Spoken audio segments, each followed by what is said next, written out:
ലോകത്തിലെ ഏറ്റവും ഉയർന്ന കൊടുമുടി എവറസ്റ്റ് കീഴടക്കി കേരളത്തിന് തന്നെ അഭിമാനമായിരിക്കുകയാണ് ഒരു വയനാട്ടുകാരി. വയനാട് പനമരം സ്വദേശിനി സുഹറ സിറാജാണ് ഈ നേട്ടം കൈവരിച്ച വനിത. കേരളത്തിലെ വനിതകളിൽ എവറസ്റ്റ് കീഴടക്കിയ 3-ാം സ്ഥാനക്കാരി എന്ന നേട്ടം കൂടിയാണ് സുഹറ നേടിയിരിക്കുന്നത്. എന്തായാലും നമുക്ക് സുഹറയുടെ വിശേഷങ്ങളിലേക്ക് കടക്കാം.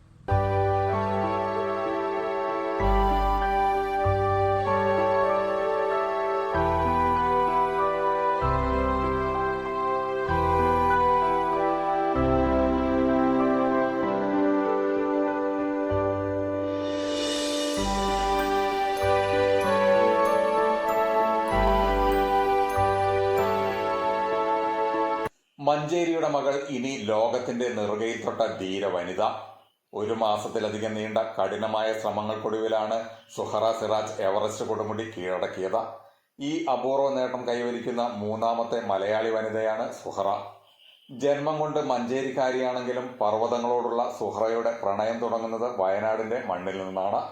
വയനാട് പനമരം സ്വദേശിയായ സിറാജുമായുള്ള വിവാഹത്തിന് ശേഷം കഴിഞ്ഞ 16 വർഷമായി വയനാടിന്റെ മരുമകളാണ് സുഹറ.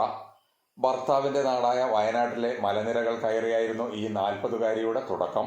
കഴിഞ്ഞ സീസണിൽ ലക്ഷ്യത്തിന് തൊട്ടരികിൽ വെച്ച് മോശം കാലാവസ്ഥ വില്ലനായപ്പോൾ സുഹറയ്ക്ക് തിരികെ ഇറങ്ങേണ്ടി വന്നിരുന്നു. എന്നാൽ ആ പരാജയത്തിൽ തളരാതെ ഇത്തവണ ഗുംബു ഹിമനദിയിലെ തടസ്സങ്ങളെയും കഠിനമായ പ്രതിസന്ധികളെയും അതിജീവിച്ച് സുഹറ ലക്ഷ്യം കണ്ടു. ബാംഗ്ലൂരിൽ എഞ്ചിനീയറായ ഭർത്താവ് സിറാജിന്റെയും മക്കളായ എമിറിന്റെയും എഹബിന്റെയും പൂർണ്ണ പിന്തുണയാണ് ഈ യാത്രയ്ക്ക് കരുത്തായതെന്ന് സുഹറ പറയുന്നു. ഒരുപാട് നാളത്തെ പരിശ്രമത്തിന്റെ ശേഷമാണ് ആ ഒരു എവറസ്റ്റിന്റെ ടോപ്പിലെത്തുന്നത്. അപ്പോൾ ഒരുപാട് സന്തോഷം തോന്നി. താങ്ക് ഗോഡ് എന്നുള്ള ഒരു ഫീലിംഗ് ആയിരുന്നു. പിന്നെ ഫാമിലി അതെങ്ങനെ ഇത്രയും നാളത്തെ ഹാർഡ് വർക്ക് കണ്ടതാണ്. അപ്പോൾ എസ്പെഷ്യലി കുട്ടികൾക്ക് ഉണ്ടാകുന്ന സന്തോഷം അതെല്ലാമായിരുന്നു മനസ്സിലുണ്ടായിരുന്നത്. ഇവിടുന്നാണ് എൻ്റെ ട്രെക്കിംഗ് ജേർണി സ്റ്റാർട്ട് ചെയ്യുന്നത്. ലൈക്ക് മുട്ടിൽമല, അതുപോലെ ചിറപ്പുല്ല്, അങ്ങനെ നമ്മുടെ ഇവിടുത്തെ കുന്നുകളിൽ നിന്നാണ് തുടങ്ങുന്നത്.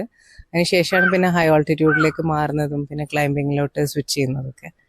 അപ്പം ഒരു ലോങ് ജേർണിയാണ്. 2017 തുടങ്ങിയ ഒരു ജേർണിയാണ് ഇവിടെ എത്തിയത്. ഏതാണ്ട് 40 ലക്ഷത്തോളം രൂപ ചിലവിട്ടായിരുന്നു ഈ എവറസ്റ്റ് പര്യവേഷണം.